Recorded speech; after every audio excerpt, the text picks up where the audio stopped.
Este vídeo pretende contribuir para a valorização e divulgação da história de Santa Eudócia, visando principalmente o desenvolvimento sustentável da região e que isto permita preservar seu patrimônio histórico e cultural. Para realizá-lo, foram 3 anos de pesquisa, muitas horas de entrevistas e gravações de imóveis e sítios históricos da região. Santa Eudócia é um distrito do município de São Carlos, localizado no Vale do Ribeirão Quilombo, na região norte. Talvez os 35 quilômetros que separam este distrito da cidade tenham contribuído para tornar Santa Eudócia um lugar único, que conserva sua estrutura urbana de vila do século XIX, exibindo seu casario na área urbana e fazendas centenárias na zona rural, refletindo a riqueza e a pujança da economia cafeeira nesta localidade. Hoje a população do distrito é de 2.100 pessoas. Contando com os moradores da zona rural, chega a 3.015 o número de habitantes. Foi no período cafeeiro que Santa Eudócia se estruturou e ganhou suas feições arquitetônicas. No entanto, a história do distrito é ainda mais antiga. De acordo com relatos do século XIX, de autoria de Cincinato Braga, os índios guaianazes foram os primeiros habitantes da região de Santa Eudócia. Itararé quer dizer aquele buraco que a água faz nas pedras. Provavelmente os índios chamavam de Itararé justamente por causa dessas pedras. A região teria abrigado também populações aquilombadas. Segundo a tradição oral, escravos fugitivos de regiões vizinhas teriam se fixado às margens do Ribeirão Quilombo, fato que perpassa a história local e a memória dos moradores do distrito.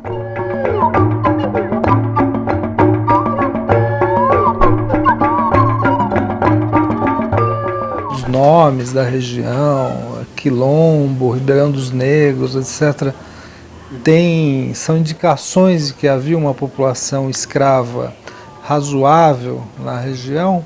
Quem começou a estudar a existência de quilombos aqui na região foi um sociólogo, Clóvis Moura, que esteve aqui na década de 70, 80.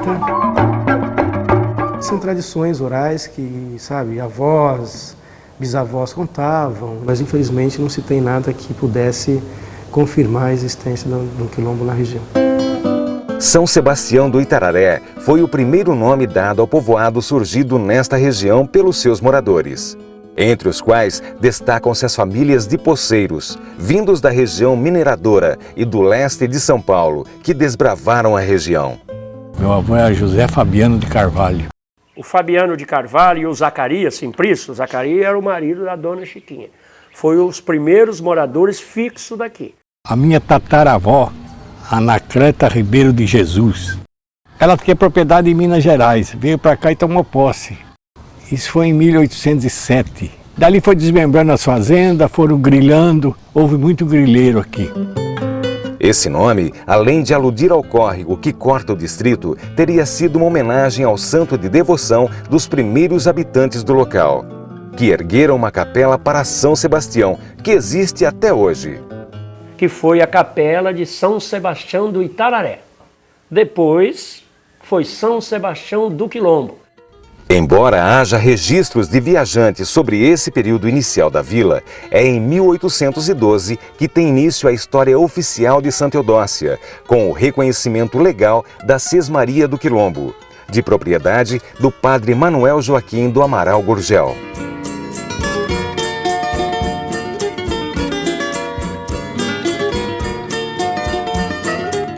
O impulso de crescimento chegaria a Santa Eudócia em 1870, com a expansão da lavoura cafeeira até esta região, que em função das características de seu solo e clima apropriados ao cultivo do café, destacou-se nesse período como grande produtora. Ali em Santa Eudóxia se conformou um polo muito importante de produção cafeeira a partir do último quartil do século XIX, quer dizer, 1874, quando foi aberta a Fazenda Santa Eudóxia. Foi nessa época que chegou Francisco da Cunha Bueno, um fazendeiro que fez a vida abrindo terras novas para o plantio do café, vindo desde São Paulo até Santa Eudóxia, passando por Indaiatuba, Limeira e Itirapina. Daí depois, na expansão do café, vieram para cá como grandes capitalistas, assim, investindo fortunas. Com os esforços de centenas de escravos e trabalhadores livres, Cunha Bueno formou a Fazenda Santa Eudóxia, a maior propriedade destinada à produção de café em São Carlos. Eles trouxeram algumas centenas de escravos para abrirem a fazenda. Eram 100 e tantos carros de boi. Você imagina que comitiva que não era? Era uma chegada épica. Eles chegaram com 200 escravos, 100 e tantos profissionais desses que eram os mulatos já livres nessa época, que eram os pedreiros, os marceneiros, os ferreiros, porque tudo tinha que ser feito. Aqui foi fabricado a telha, o tijolo, foi cortada a madeira, foi feita tudo. Tanto que a casa, por exemplo, ela é até essa altura de tijolo depois de barrote, que não dava conta de fazer tijolo. A primeira coisa foram os paredões de pedra aqui para localizar a sede e a igreja. E depois é que daí construíram a casa a toque de caixa. E as colônias iam também. Devia ser um formigueiro de gente, era uma coisa brutal.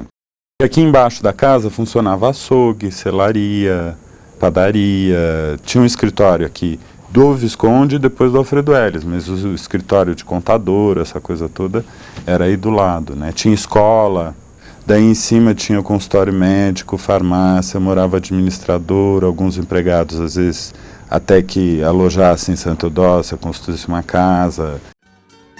O nome da Fazenda Santa Eudóxia foi uma homenagem à falecida esposa de Cunha Bueno, Dona Eudóxia Henriqueta de Oliveira, que foi morta envenenada por uma escrava. Para concretizar a homenagem, Cunha Bueno construiu esta capela, que foi a primeira edificação erguida nessas terras, como forma de fazer presente a memória da esposa e selar sua posse. O altar do meio, o altar mesmo, não os laterais, ele veio da capela do Itaquiri. Um centrinho dele deve ter vindo de Indaiatuba. Então em Indaiatuba você está falando de 1840. A Santa Eudóxia, ela existe, o nome correto é Santa Marta Eudóxia. Inclusive existe a figura da santa, é uma prostituta grega que muito rica depois se converteu e começou a auxiliar os leprosos, os pobres, essa coisa toda. Inclusive tem uma história que eles gostam de contar, que quando fizeram a igreja da vila, então levaram a santa para lá, diz que a santa voltava.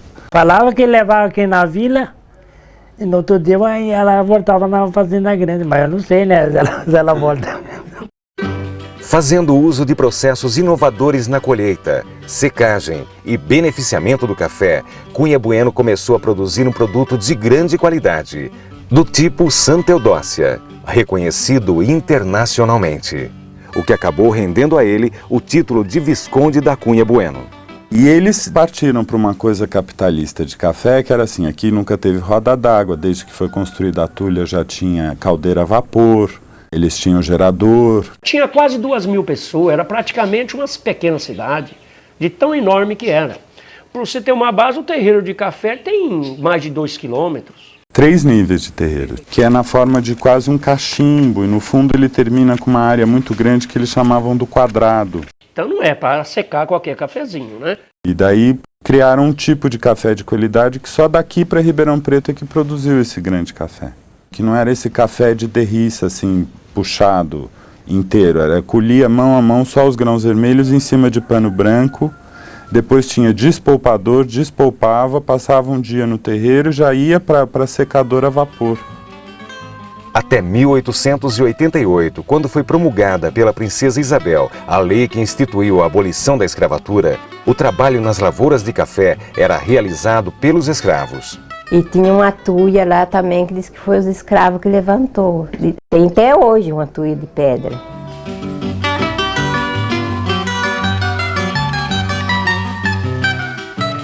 E tinha a senzala dos escravos solteiros, dos homens, que era no porão da Tulha, embaixo do salão da Tulha, onde guardava o café já ensacado, que é um corredor com celas grandes onde moravam vários escravos. E meu pai, de vez em quando, achava martelo, achava pedaços de ferramenta, de coisa de cozinhar de barro, e falava que era dos escravos.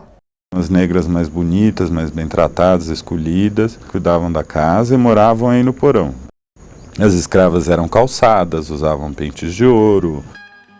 A partir daí, a mão de obra imigrante foi tomando seu lugar, em condições não muito diferentes das suportadas pelos negros africanos.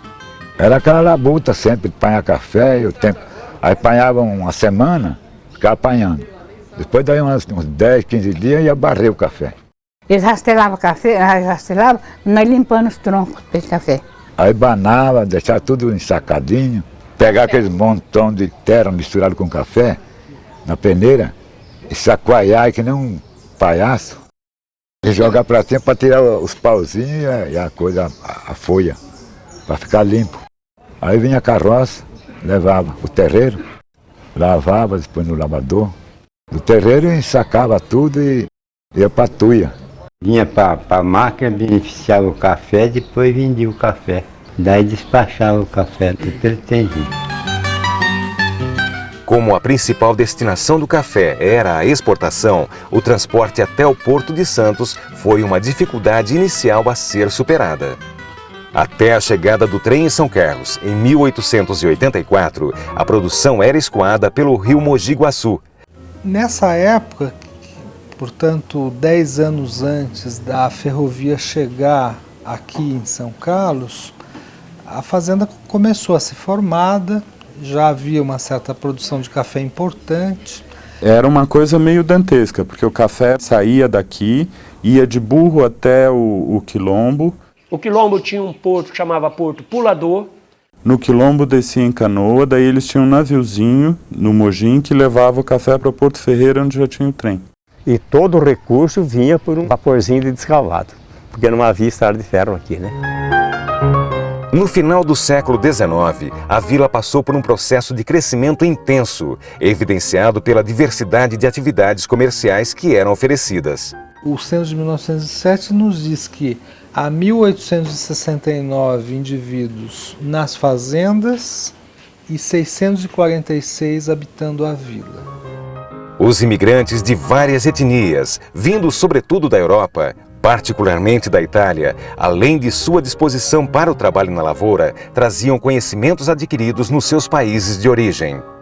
Em 1907, você tem 20 sapateiros em Santa Eudóxia.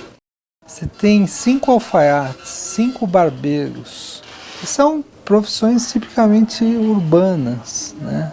Então nós tínhamos fábrica de cerveja, fábrica de sabão, fábrica de trole, barbearia. Naquele tempo tinha farmácia, tinha médico aqui. E se era médico, era aqui. Se era farmácia, era aqui. Agora que acabou tudo, não tem mais nada, nem farmácia, nada. Esses indícios conformam um cenário de uma certa autossuficiência, por causa da distância, do isolamento. Então era difícil vir aqui para São Carlos, então as coisas tinham que ter lá. Essa prosperidade refletia a importância do café para Santa Eudócia e de Santa Eudócia para a economia cafeeira. Duas propriedades rurais se destacaram nesse momento, a Santa Eudócia e a Figueira Branca, duas das maiores fazendas de São Carlos. Em 1904, são as duas maiores propriedades do município. Em termos de pés de café, a primeira é a do Elis. Tinha mais de 1 milhão de pés de café em 1904, e a quarta era do Penteado. Elisário Penteado, que era o primeiro dono da fazenda Figueira Branca. Após a morte de Cunha Bueno em 1905, assumiu a administração da fazenda Alfredo Elis, seu sobrinho e genro, que na década de 1920 vendeu a propriedade para uma companhia inglesa. Quem comprou essa fazenda foi uma chamada Brazilian Warrant Company, um conglomerado inglês que tinha banco, negociava café, fazia, acontecia. Os ingleses era só café, até tinha os terreiros bem preparados, nossa, tinha as tuias, tudo que eles beneficiavam o café. Porque daí os ingleses fizeram uma firma mesmo. Isso daqui, o plano deles era fazer uma escola de fazendeiros de café. Na década de 1920, essa história mudou. O preço do café se desvalorizou muito, o que provocou a ruína de vários fazendeiros e culminou na famosa crise de 1929. Uma das fazendas afetadas foi a Santa Eudócia.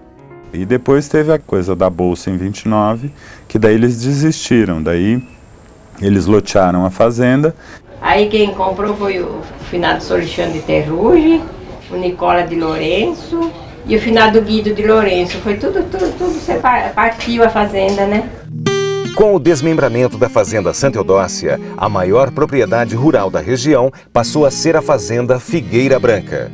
Por aqui também se plantou muito café, como pode ser comprovado pelos terreiros e tulha. No entanto, foi a pecuária e a fruticultura que tornaram essa fazenda a mais importante da região nos anos de 1950. Antes era o Dr. Osni Silva Pinto, né? Agora era o João Ribeiro. Eram uns patrão muito bons, né? A Figueira Branca era uma beleza, aquele tempo, vixe. A Figueira Branca foi muito boa, bárbara. Até hoje tem saudade lá, viu? Ah, lá tinha de tudo, né? Muito leite, muita carne. Quando nós tínhamos bastante família aqui, ele começou a montar um pequeno laticínio. E a história do laticínio virou o agronegócio de hoje, isso em 1962, mais ou menos, por 60 e pouco. Era alguém que trazia 3 mil litros de leite, trazia na estação aí. Tinha a Fibran, para bebida lá embaixo, batido de maracujá, pinga portudanta, suco. Quando tinha bastante leite, fazia esse doce de leite, na época de goiaba, fazia doce de goiaba, aquela goiabada cascão, aquelas coisas, vendia tudo para levar para as lojas. Teve a Fibran, saía 3, 4 perus, um caminhão, lotar, fazer entrega, tudo por aí. Com tudo isso, ele montou também um frigorífico na fazenda. Aquela carne, aqueles miúdos, vendia baratinho para os empregados, entende? Sempre tinha um porco na ceva, né? Então nós tinha vaca, tinha cavalo, tudo nós tinha. Era uma fazenda muito grande, tinha 3 ou 4 colônias, né? É colônia, mas era bastante. Na parte de cima tinha que a gente chamava que era a colônia dos negros.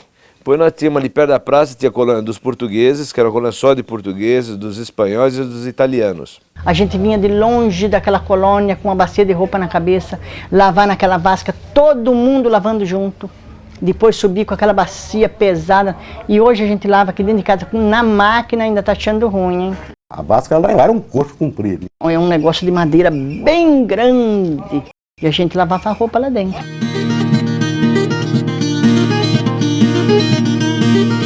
A fazenda era praticamente autossuficiente, suprindo as necessidades das famílias de colonos, dos gêneros alimentícios à educação de seus filhos. Tinha de tudo, tinha armazém, né? Vendia tudo baratinho pra gente. Era um armazém com qualquer um de cidade, eram as próprias pessoas da fazenda que trabalhavam, não tinha dinheiro, era a caderneta, como era tudo na cidade, comprava essas mercadorias para vender ao custo para o pessoal. Ou seja, porque não tinha como as pessoas saírem daqui para ir a São Carlos fazer compra, despesa, não tinha jeito. Foi lá, largava a caderneta lá e ia embora, a pouquinho as bombas chegavam em casa. E naquele tempo não tinha, bem dizer, nem professor por aqui, para essa redondeza. Ainda mais nas fazendas. Não tem estudo nenhum, no meu tempo meu estudo era enxada. Porque era tudo analfabético mesmo, meu trabalhador de roça, tudo que nem tatu, que fuçava a terra. Não sei nem pegar numa caneta. Porque cresci um pouquinho e já me jogaram no serviço.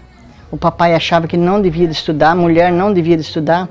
Fui para a roça e estou trabalhando até hoje com 68 anos. Meu pai falava assim, não, minha mulher não precisa aprender a ler não, é roça e serviço em casa. Tínhamos que dar educação para as crianças, então ele trouxe professores de fora. Lá era uma professora. Uma sala pequena, sabe? E primeiro ano, segundo ano, terceiro, quarto ano, acabou. E algum que podia, depois ia fazer a 4ª série em São Carlos. No quarto ano ele tinha ciência, ele falava bem, escrevia bem, tinha matemática, tinha tudo, né? E a escola à noite, se era um professor à noite, ia à noite. Das 8 às 9 ia também, porque 9 horas batia o sino, tem que ir embora tudo, sabe? Tinha o sino para dormir e o sino de madrugada, às 4 horas para levantar. Naquele tempo não é que nem hoje é uma maravilha, né? Só não estuda quem não quer, né? Muito embora o trabalho demandasse grande parte do tempo, tanto na vila como na fazenda, sempre houve espaço para o entretenimento. Lá tinha cinema, tinha baile. Tinha belo tempo de futebol. O campo era em cima ali perto da igrejinha ali em cima. Jogar com a Boa Vista Grande, com a Santana aqui. Da fazenda nós vinha jogar na vila. Tinha 2 campos aqui na vila. Jaú e Galibardi, que se punham o nome. Porque naquele tempo a diversão dele era caçar essas coisas, né? Matava alguma pomba, alguma juruti. Aquele largatiu, quanto que eu não matei em roda de café? O cachorro dava nele, virava o cachorro e o pau nele. Quando ele virava para o meu lado, o cachorro nele, ó, e o pau no largato. Até que matar, ele arrancava e limpava. Limpar é que fazia. Tinha uns pesqueiros bons lá que pegavam. Não? Dava de tudo, dava piapara, dourado, lambari, tambiú. Umas 2 horas que ficava lá, levava uma sacola de peixe. Outro dia eu estava pescando, fui ver, tinha um curimbo assim na rede. Falei, deixa aí, de tarde eu vou tirar, quem sabe pegar mais algum. Depois escutei, pegou algum dourado na rede, né? Quando eu olhei, era a rede de ancinho com jacaré embolada. Levou embora. Era mais simples, povão, né? Era tudo dado, né? Hoje daqui vai lá na casa do compadre, visitar o compadre lá, e depois, outro dia, o compadre vinha aqui e a família recebiam a gente. Os moços faziam carrodinha lá e ficavam contando história lá, né? Sai de tudo ali, né? Mentira, verdade. Um contava uma coisa, outro contava outra e... Você vê hoje ninguém falar, acho que qualquer coisa é assombração, né? Eu já fui assombrado. Eu era muito teimoso.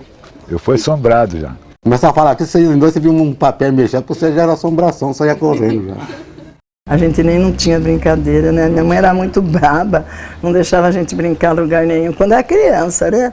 As crianças muito pobrezinhas nas colônias, tudo brincando de passar anel, e de lenço atrás. E depois que a gente foi ficando mais mocinha, que foi trabalhando, a gente tinha as companheiras da gente, a gente saía, as colônias, sim, mas não podia namorar, não. Mas havia boas amizades, a vida da rapaziada era uma vida simples, de roça. Tinha muito baile e tudo, mas nós não saía da fazenda. Meus pais e a minha mãe eram muito bravos. Eu morava na fazenda Boa Esperança, né? Quando ela foi num baile na fazenda, ele gostou de lá. E fiquei gostando do Antônio, e o Antônio gostando de mim. Aí mudou para Figueira. E eu fui buscar mudança com o caminhão e casamos lá. Eles faziam os casamentos, sempre tinha lá uma senhora que era melhor, entendia mais de assado, de coisa, ia lá ajudar a família e fazia os assados. Então dava aquele bailão, aquela comida, né? Dava janta mesmo, não era aquela banquete, não tinha miséria, não. Na própria fazenda dava festa. Por quê? Tinha muita gente, né?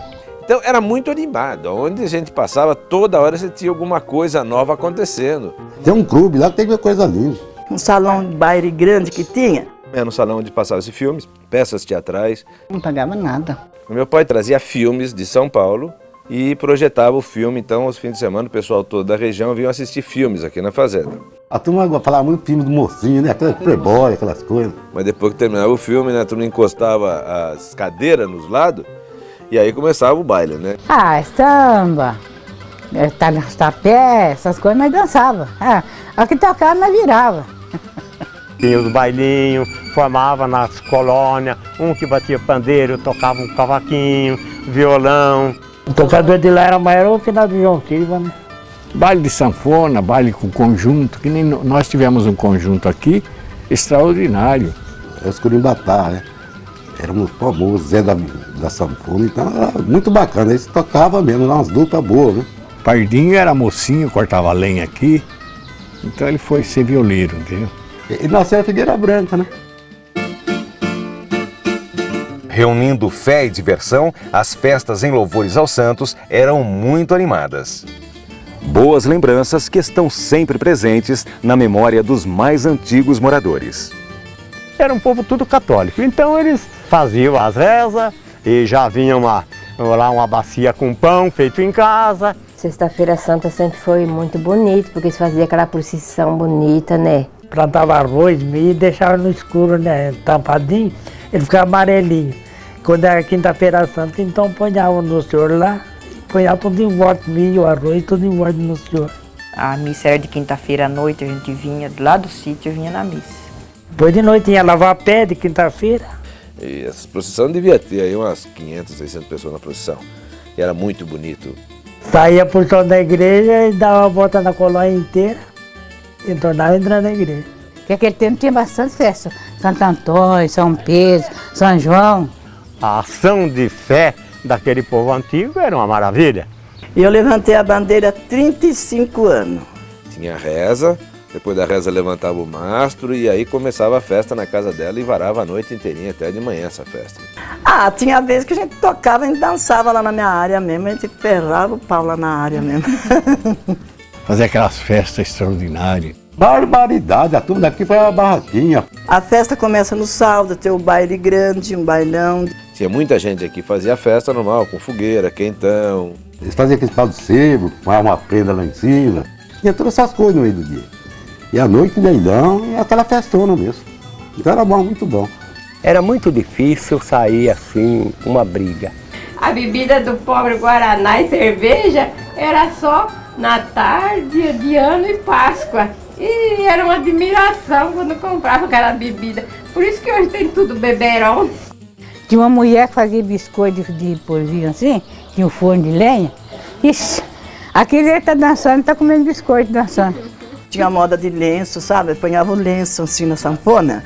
Então os moços iam reparar assim, aquelas moças que eles gostavam de dançar, ia apanhando o lenço. Passava o lenço na cabeça do outro passava na cabeça do outro e assim ia passando, sabe? A minha mãe ia junto, sentava no banco junto com a gente, só que o baile era diferente. Com quem você saía, dançava a moda todas, né? Mas aqui não, agora é um pega, outro larga, não é mesmo? Toda a região vinha para cá para as nossas festas. No baile, no carnaval, toda a gente vinha. E ali ficava até meia-noite. Chegava no outro dia, enxadinho nas costas, ó, caipir café.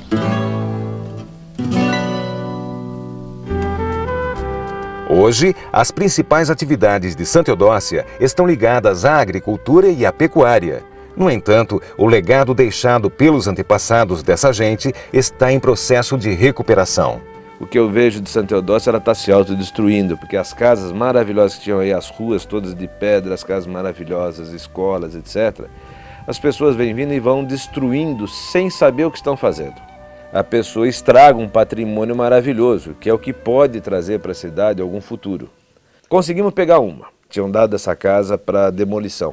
E nós conseguimos pegar essa casa que estava caindo ou tinha sido dada para demolir e dar uma arrumada, voltar a casa como ela era antigamente. No começo passou muito, o cara falou, o que este maluco está fazendo aqui? Gastando dinheiro nesse negócio horroroso, velho e não tem nada, esse cara é louco. Até o dia que a casa ficou pronta. Aí a minha grata satisfação foi que um vizinho de frente olhou para minha cara e falou assim, olha, mas não é que o velho fica bonito também? E quando nós fizemos a inauguração da casa, no dia da inauguração, eu tomei um susto com o número de peças em artesanato que apareceram, que as pessoas faziam e levaram na casa. Com essa riqueza histórica e cultural, Santa Eudócia tem a oportunidade de se transformar em um centro turístico, garantindo emprego e renda a seus moradores. Este parece ser o caminho mais viável para se promover a preservação de seu patrimônio construído e dos costumes e tradições locais. A sede de uma fazenda é patrimônio cultural, tanto quanto a maneira de fazer rapadura, que a dona Madalena aprendeu com seus ancestrais. Meu avô fazia rapadura, é Roca José Florencio, apelido de Pata Seca. É o nome dele de escravo, né? Ele trabalhava nessa fazenda, era fazenda grande, né? Então ele fazia essa rapadura, acho que para alimentar algum dos escravos lá também, né? Era rapadura de tudo quanto é qualidade, tudo quanto é mistura. É rapadura de abóbora, de gengelim, rapadura pura, rapadura de amendoim, de coco, de leite, de mamão, de cidra. E eu faço tudo isso também. Aqui não tem futuro como região agrícola, não tem futuro como região industrial, mas tem futuro como turismo. Nós temos uma beleza natural aqui que é uma coisa fantástica. Nós temos rios maravilhosos. O Vale do Quilombo, que é uma beleza, o Vale do Arara, que é maravilhoso, que dá para encher. Tem uma beleza natural fantástica. Tem um rio Mogi Guaçu com uma balsa que eu nunca vi. Por que não explorar tudo isso para o turismo?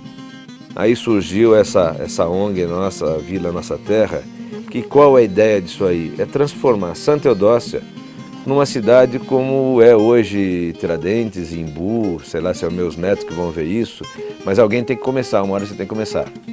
Esse movimento ainda é modesto, mas tem grandes probabilidades de gerar bons resultados, o que pode vir a transformar o destino de Santa Eudócia.